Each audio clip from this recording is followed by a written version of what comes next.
Ngayong dagsa na ang mga pasahero sa mga paliparan, hindi maiwasang magkaroon ng aberya tulad ng delayed o kaya kanseladong flight. Sa mga ganitong pagkakataon, dapat mapangalagaan ang karapatan ng mga pasahero. Alamin kung ano-ano mga yan sa balitang hatid ni Athena Imperial.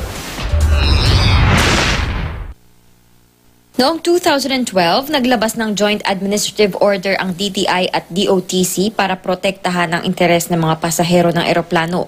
Ito ang tinatawag na Air Passenger Bill of Rights na nagsasaad ng mga alituntuning dapat sundin ng mga airline company. May tatlong pangunahing karapatan ng mga pasahero ng eroplano. Una ay ang karapatang bigyan ng tamang impormasyon bago bilhin ang tiket.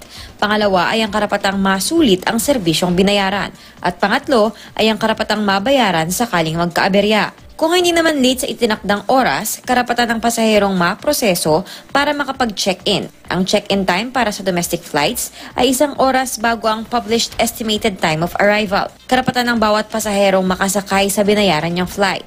Hindi pwedeng pagbawalan ng pasaherong sumakay ng eroplano nang wala niyang pahintulot. Sakaling nagka-overbooking, dapat maghanap ang airline ng mga pasaherong papayag na ipaubaya ang kanilang seat.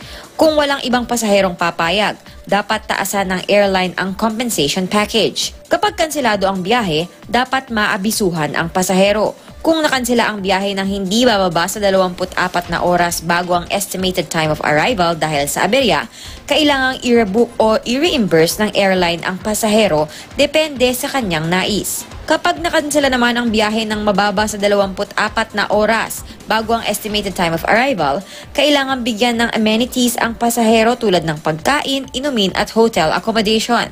Kailangan ding i-reimburse ang kanyang pamasahe, pati na ang buwis, mga surcharge at iba pang bayarin. Dapat ma-rebook ang ticket o i-endorse ang pasahero sa ibang air carrier nang walang dagdag gastos. Kung ang kanselasyon ng biyahe naman ay dahil sa masamang panahon o dahil sa seguridad at kaligtasan, dapat i-reimburse ng buo ang pasahero. Kung delayed naman ang flight ng 3 oras matapos ang estimated time of arrival, kasalanan man o hindi ng airline, dapat bigyan ng libreng pagkain ang pasahero.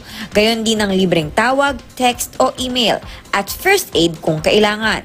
Pwede ring i-rebook o i-refund ng pasahero ang kanyang ticket o dapat siyang i-endorse sa ibang carrier. Kung ang delay ng flight naman ay di bababa sa 6 na oras at kasalanan ng airline, maaari nang ituring na kanselado ang biyahe at pwedeng humingi ng pagkain at hotel accommodation ang pasahero. Kung nakaboard na ng eroplano at na-delay ang pagbaba ng pasahero ng di bababa sa 2 oras, dapat siyang bigyan ng sapat na pagkain at inumin ng airline. Athena Imperial, GMA News.